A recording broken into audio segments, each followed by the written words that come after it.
بسم اللہ الرحمن الرحیم۔ میں ہوں ارشاد چوہان، آئی وٹنس نیوز سے۔ آج کوئی نیا ٹاپک تو ہے نہیں، آڈیو لیکس اور اسحاق ڈار کی واپسی، دو ایسے سبجیکٹ ہیں جس پہ بات کی جا سکتی ہے۔ سب سے پہلی بات تو یہ ہے کہ اگر آپ نے شیکسپیئر کا وہ ڈرامہ دیکھا ہے کامیڈی آف ایررز، تو پھر آپ کو آج کی سیاست انجوائے کرنے میں کوئی تکلیف محسوس نہیں ہوگی۔ یہ ایکچولی کامیڈی آف ایرر کا مجھے کوئی دوسرا پارٹ 2 لگ رہا ہے کہ یہی اسحاق ڈار، جو اسحاق ڈالر بھی کہلاتے تھے، انہوں نے معیشت کے ساتھ جو حشر کیا پاکستان کی جانے سے قبل، کہ ان کو سرائکی میں کہتے ہیں پنجابی میں، ٹنگا ٹولی کر کے ان کو لے کے گئے اور یہ بھاگ کر وزیر اعظم کے طیارے میں سوار ہوئے اور یہاں سے پاکستان چھوڑ دیا، اور 4 سال بعد پھر آج پاکستان تشریف لے آئے ہیں اسی دوسرے کسی وزیر اعظم کے طیارے میں اپنی پارٹی کے۔ اب دیکھنا یہ ہے کہ اکتوبر میں یہ خبر بھی ہے کہ 3 اکتوبر کو اجلاس طلب کر لیا ہے پریزیڈنٹ نے، اور وہ ووٹ آف کانفیڈنس کے لیے انہیں کہیں گے یہ معیشت کیسے ٹھیک کریں گے۔ یہ معیشت ایسی ٹھیک کریں گے، یہ پنڈ دا وہ سیانا ہے کہ کھجور پر ایک آدمی چڑھ گیا تو لوگوں نے گاؤں کے سب سے سمجھدار آدمی جو شہر جاتا تھا، جس کے بارے میں نیوز پنڈ دا سیانا گا انہوں سدو، وہ دسے کہ کھجور تے چڑھیا بندہ اترے گا کیوں؟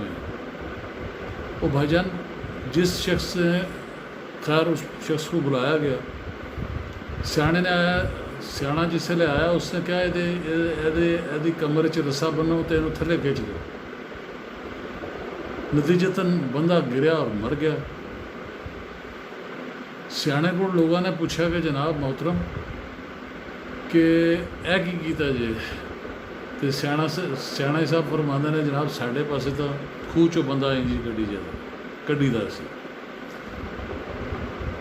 جناب اس معیشت کو ڈبونے والے 34 ارب ڈالر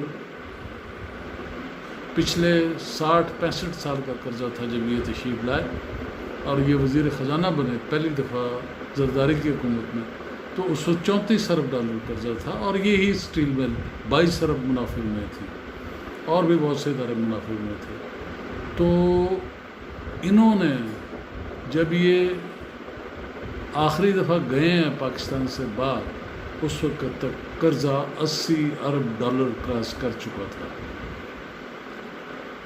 محترم، آپ کے جانے کے بعد اور آپ کے آنے تک جو حشر عوام کے ساتھ مفتہ، جس کا مفتہ لگا ہوا تھا، نہ تو سینیٹر، نہ تو ممبر، نہ تو کسی کڑے دا ٹکن، تو وزیر خزانہ، اس نے لوگوں کی خصوصاً middle class, lower middle class اور اس سے نچلا طبقہ جو شاید روٹی کھانے سے بھی تنگ ہے، اور وہ صاحب وزیر خزانہ رہے۔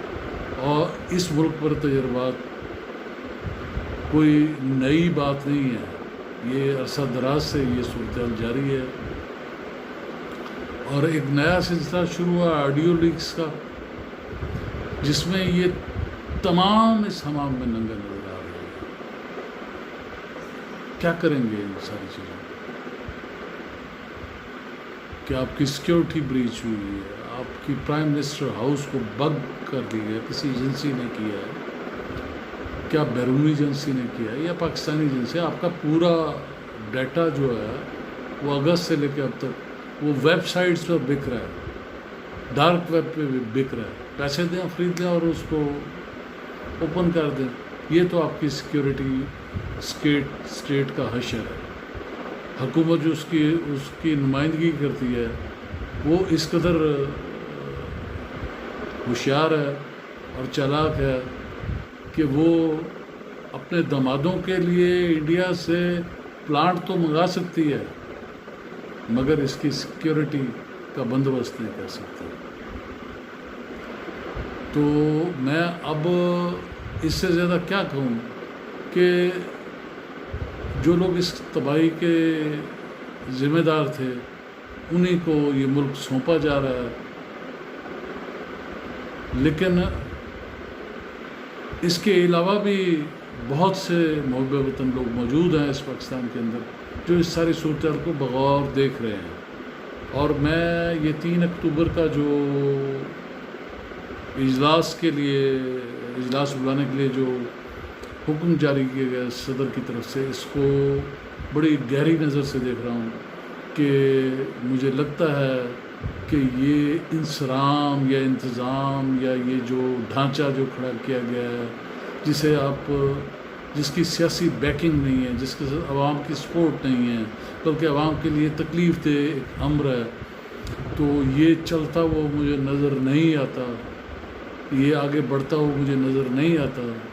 اور ہمیں 3 اکتوبر تک اس کا رزلٹ ضرور دیکھنا چاہیے کہ یہ کیا کرتے ہیں. اور اس کامیڈی آف ایررز کو جو چل رہا ہے اس ملک کے اندر آڈیو لیکس کی شکل میں دمادوں کے لیے چیزیں منگا رہے ہیں، اس ملک کو دمادوں نے تباہ کرنے میں کسر چھوڑی ہے. ایک دماد بیٹھا ہے سندھ کے اندر، ایک دماد بیٹھا ہوا ہے الیکشن کمیشن کے اندر، ایک دماد اب پاور پلانٹ لگا رہا ہے. جناب بجلی کی بڑی شدید کمی ہے، اس کے پاور پلانٹ سے پوری کی جائے گی.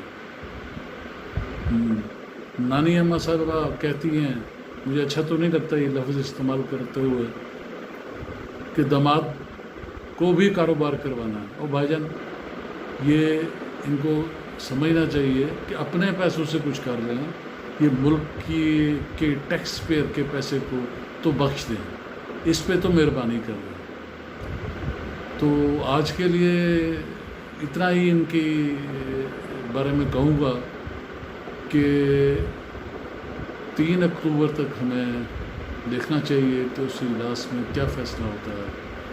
کیا یہ ووٹ آف کانفیڈنس لے بھی سکتے ہیں یا نہیں لے سکتے؟ نہیں لے سکتے تو چلے جائیں گے، لے سکتے ہیں تو پھر کیا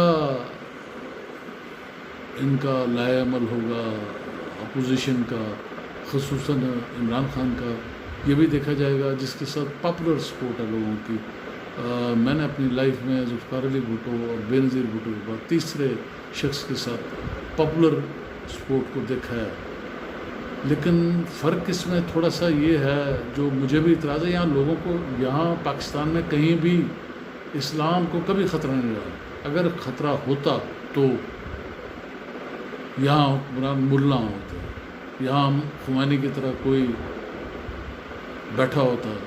ایسا کچھ نہیں ہے. یہاں پر جو بھی خطرہ آ رہا ہے پاکستان میں، جب بھی خطرہ آ رہا ہے وہ نچلے طبقات کو رہا ہے، ان کی معاشیات کا رہا ہے، ان کی معیشت کا رہا ہے. اس کو بچانے کے لیے اقدامات کیے جائیں. یہ ہے اصل مسئلہ.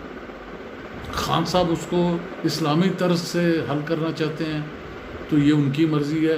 مجھے ایسا نہیں لگتا کہ ہمیں 200 سال آگے سوچنا چاہیے یا پیچھے سوچنا چاہیے. ہمیں پیچھے کے سبق یاد رکھنے چاہیے، آگے کے جو ٹیکنالوجی ہے، جو آئندہ کی مستقبل کی جو پلاننگ ہے، اس کو بہتر زمانے کی ترجیحات سے ہم آہنگ کیا جائے. اس سبق کو بھی تو یاد رکھیں کہ حضور پاک نے فرمایا کہ علم حاصل کرو چاہے تمہیں چین جانا پڑے. چین میں کون سا مذہبی علم، اسلامی علم پڑھایا جا رہا تھا؟ وہ یہی ٹیکنالوجی اور نئی ٹیکنالوجی کے بارے میں علم اس وقت کی دور کے حساب سے تھا جس کے بارے میں یہ حدیث ہے. تو مہربانی فرمائیں قوم کو صحیح راستے پہ لگائیں، اس کو بیک پائپر کی طرح لے کر نہ چلیں، بلکہ ان کے ریئل ایشوز پر بات کریں. ان کے اصل حقائق پر مبنی جو ایشوز ہیں. سیلاب 1/3 زمین سیلاب میں ڈوبی ہوئی ہے اور لوگ اس سے بھی پیسے بنا رہے ہیں. ظلم خدا کا یہ ہے کہ یہ وہ لوگ ہیں جو اس سے بھی پیسے پیداگیری کرنے کی کوشش کر رہے ہیں، تو اس کو روکا جائے. یا انجلینا جولی تشریف لاتی ہیں تو یہاں کا حکمران طبقہ امریکہ میں جا کر کہیں بھیک مانگ رہا ہے تو کہیں بہت قیمتی ہوٹلوں میں پاکستان کے ٹیکس پیئر کے پیسوں پر گزار رہا ہے وقت. تو وقت تو گزر ہی جانا ہے، ان کا بھی گزر جائے گا، ہمارا بھی گزر جائے گا، لوگوں کا بھی گزر جائے گا، لیکن پیچھے نام رہے گا اللہ کا. یہ بات ذہن میں رکھیں. ہم اس وقت تک خاموش نہیں بیٹھیں گے جب تک یہ مسائل حل نہیں ہوتے. کبھی ہمیں زندگی میں فزیکلی جسمانی طور پر قربانیاں دینی پڑی. اب ہم اپنے زبان سے، اپنی سوچ سے، اپنے تجربے سے نئی نسل کو آگاہ کریں گے کہ آپ نے کیسے ان لوگوں کا، ان چوروں کا، ان لوگوں کا مقابلہ کرنا ہے جو یہاں پر اس ملک کو چراگاہ سمجھ کر آتے ہیں اور اقتدار کرتے ہیں اور پھر بیرون ملک تمام دولت لوٹ کر چلے جاتے ہیں. انگریز پیچھے جو یہ غلام چھوڑ گئے ہیں، اب ان غلاموں سے نجات کا وقت قریب آ چکا ہے. تو ہمیں اس کی طرف توجہ دینی چاہیے. اور میں اپنے تمام دوستوں سے یہ التماس کروں گا کہ وہ میری آواز میں آواز ملائیں اور مستقبل کے لائحہ عمل کو طے کریں. اللہ حافظ.